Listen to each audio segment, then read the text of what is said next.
Muchísima participación a esta hora a través de nuestra cuenta en Twitter, @SolucionesGB. Recuerden utilizar el hashtag o la etiqueta La Fe.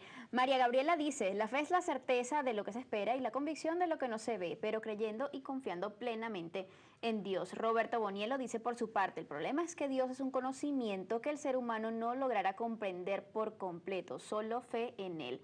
Más nada. Otra persona por acá, Nancy Escalona, nos dice fe, convicción de lo que se tiene y la certeza de lo que se espera. Y también acota ella, la fe debe ser la convicción de hacer y creer en lo que se hace con disciplina, es decir, no dudar. Dejamos en el aire una interrogante pues bastante interesante. Ya nos preguntábamos si la fe está divorciada de la razón, pero ahora, ¿cómo la razón puede o no negar las revelaciones que se tienen a través de la fe? Bueno, mira, el asunto no es nada más negarla, sino pensando un poco en la ruptura del siglo XVII en adelante, la razón asumió la responsabilidad de ofrecer, digamos, de asumir el control de una reflexión de orden político. Okay. En su momento, la fe estaba totalmente inmiscuida en asuntos morales y políticos, y de alguna manera la razón lo que quiso decir fue en su momento que la religión no tiene digamos, el derecho de atribuirse o no puede definir qué es la fe, sino que todos podríamos contribuir a ello. Y en ese sentido, la razón trató de ofrecer un punto de vista para tratar de mostrar que, sobre todo en términos políticos, era necesario que la razón asumiera un control aún mayor. Sin embargo, eso trajo consecuencias nefastas en el siglo XX y todos lo sabemos, ¿no? De alguna manera, la fe ciega en la razón creó monstruos. Y eso de alguna forma nos hace pensar que esa distinción entre fe y razón, de donde de alguna manera la razón contrajo algunos compromisos que de alguna manera lo invitaron a ofrecer soluciones en relación a algunos problemas de orden social, esas soluciones tal vez no fueron tan óptimas y tuvieron como consecuencia en muchos casos que la gente obedeciera ciegamente proyectos absolutamente abstractos y sobre todo, y aquí para cerrar, desvinculados de la idea de persona. Y esto es vital. La fe y la persona van de la mano, si no la fe no tiene sentido. Justamente, ¿hasta qué punto, digamos, puede la fe sustituir la evidencia por la razón? ¿Es esto quizás lo que ocurrió en ese momento histórico? Mira, no te diría que la fe sustituye la La razón. evidencia por la emoción. O la evidencia por la Decir. emoción. Sí, no. Yo lo que te diría es que en ese punto, sobre todo, en ese punto en el cual la razón asumió el control o asumió el protagonismo con relación a la reflexión política, uno puede pensar que ciertamente en algún punto la emoción que nos conducía a pensar en un horizonte absolutamente racional era enorme.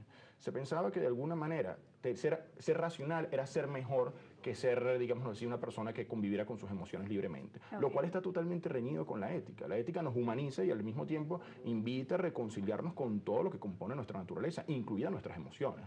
En tal sentido, esos horizontes absolutamente racionales, donde todo se hacía absolutamente mecánico y previsible, no fue otra cosa sino el resultado de una fe ciega, una facultad que de alguna manera asumió el control de una reflexión sin ser crítica con ella misma. Y los resultados los vimos en estos proyectos totalitarios del siglo XX. Pues. Ahora bien, digamos, por la fe, pues muchas veces se ha matado, se ha conquistado, se ha esclavizado en muchas ocasiones. Cabe la pregunta entonces, ¿puede llegar la fe en algún momento a anteponerse ante la moral, la ética, la razón?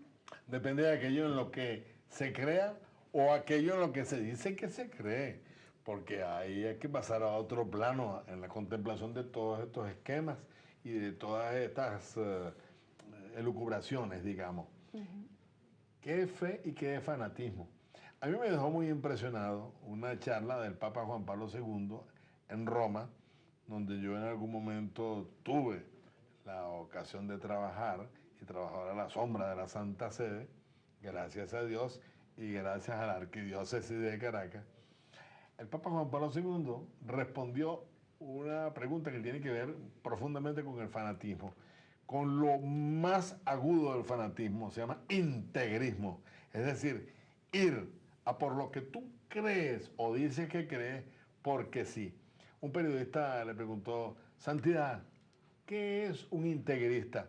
Y el Papa Juan Pablo II, un hombre que venía de vivir, soportar y padecer los rigores de la feroz dictadura de la Unión Soviética, los rigores de la feroz, más grande y feroz tragedia que ha vivido la humanidad, el nacionalsocialismo, Hitler y todos esos horrores contiguos. El Papa Juan Pablo II se quedó un momento pensando, pero un momento apenas, y dijo ¿Qué es un integrista? Mire, me dijo al periodista, ¿sabe qué es un integrista? Alguien que dice defender la voluntad de Dios y la idea de Dios, así Dios no esté de acuerdo con eso que se dice defender y así Dios no esté absolutamente de acuerdo con que esa es la imagen que él debe tener frente al hombre. Una cosa es el fanatismo. El fanatismo está revestido de convicción, sí, pero hay convicciones irracionales. ¿En qué se fundamenta el fanatismo? Creer contra toda razón. Justamente quienes niegan la conexión entre fe y razón olvidan que la razón es el gran escalón para aumentar la fe.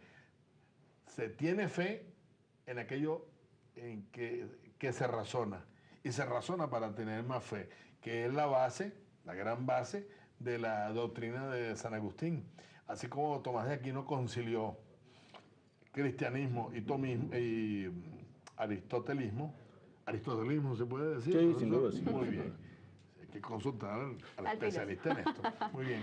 Así como Tomás concilió con Aristóteles, Agustín concilió con Platón. Y entonces aquella máxima, lo que no cabe se sabe. ¿Qué quería decir San Agustín con esto? Que aquello que la mente no concibe, sin embargo llega a conocerse por un esfuerzo que supera inclusive a la razón, porque en el fondo la razón se nutre, ya ese es otro aspecto, de la convicción más profunda, de la intuición. La intuición no en el sentido de corazonada, sino la intuición para prever a través de los resultados y a través de las realizaciones mismas del hombre, que aquello en que se cree, así no se vea, existe de verdad. Vamos a aprovechar justamente este momento para ver qué opinan las personas en la calle sobre la fe. Ellos consideran que esto es una necesidad, que es indispensable para las personas. Vamos a ver qué dijeron.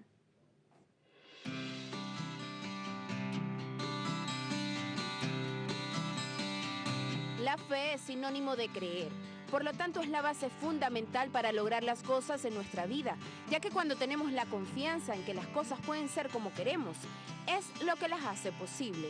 Pero la fe es indispensable o necesaria para los venezolanos. ¿Usted cree que es necesaria e indispensable la fe a la hora de creer en algo? Siempre hay que creer en algo, sobre todo en Dios. Siempre hay que tener fe en lo que uno está haciendo, sobre todo si lo hace de corazón. Sí, hay que tener fe en lo que uno cree. Si no tiene fe y si no cree en algo, pues no tiene motivos en su vida. La fe, bueno, es necesaria para muchas cosas, definitivamente. ¿Por qué? Si no, tú no tienes fe, no vives. Si no tienes fe, andas en el aire, pues. La fe es lo principal que debe tener todo ser humano para alcanzar y lograr sus objetivos y sus metas previstas. La fe es lo más importante que uno puede existir en este mundo. ¿Por qué? Porque uno con la fe hace todo y con la fe, con Dios todo y sin Dios nada. Claro que sí, porque hay un Dios grandísimo que Él es el que lo puede todo y Él es el que puede cambiar naciones 100%. La fe mueve montañas y básicamente con la fe podemos lograr todo lo que nos propongamos. Soy padre joven, estudio y trabajo y bueno, y con la fe vamos hacia adelante, con Dios todo se puede. La fe se obtiene bajo, digamos, un objetivo en específico. Si tú realmente quieres progresar en la vida, tú tienes la convicción de ello. Y realmente al tener la convicción creo que logras lo que tienes como objetivo para ti personal, bien sea social o cualquier otro objetivo en particular. Se pudiera decir que bastante atinadas estas respuestas y las distintas percepciones que hay desde la ciudadanía con respecto a la fe. Ahora bien, ¿qué es lo que hace que quizás una fe sea dañina para unas personas, no así para otras? ¿Qué es lo que motiva a que algunas personas también críticos digan que la fe es algo que puede llegar incluso a desvirtuar la realidad? ¿Y cuál es el vínculo entonces que existe allí con la ética, de lo que estábamos hablando antes, Miguel? Sí, bueno, por un lado creo que vale la pena señalar lo siguiente. Fe y persona en algún sentido tienen que estar muy cerca, pero tampoco pueden estarlo del todo, digamos. La fe puede entenderse de la siguiente forma. A pesar de toda la amalgama de asuntos psicológicos, filosóficos y sociales y religiosos que estén involucrados en la idea de fe, La fe nos puede permitir a nosotros acercarnos a los demás sin estar totalmente cerca de ellos y al mismo tiempo no estar totalmente distanciados. Es decir, cuando somos radicalmente fanáticos, tratamos de que el otro sea homogéneo, de que el otro se identifique con nosotros y que de alguna manera su individualidad desaparezca. ¿Y desvirtuamos la realidad en ese momento? Sí, sí, no, pero fíjate, cuando el hombre ya carece de fe, no le interesa ninguna relación con el otro. Y en ese sentido, la realidad se distorsiona por completo cuando creemos de antemano que el otro tiene que parecerse a mí, o de antemano supongo que el otro no tiene nada que ver conmigo y que mis proyectos personales pueden realizarse en esta sociedad al margen de lo que piensen los otros. Es decir, en un extremo tenemos el relativismo como una forma de totalitarismo y en el otro lado no tenemos el relativismo, sino tenemos formas, digamos, más elaboradas de totalitarismo, como podrían ser todos los proyectos políticos que fracasaron durante el siglo XX, que de alguna manera nos colocaron en la posición en la cual nos exigían que pensáramos todos de manera igual.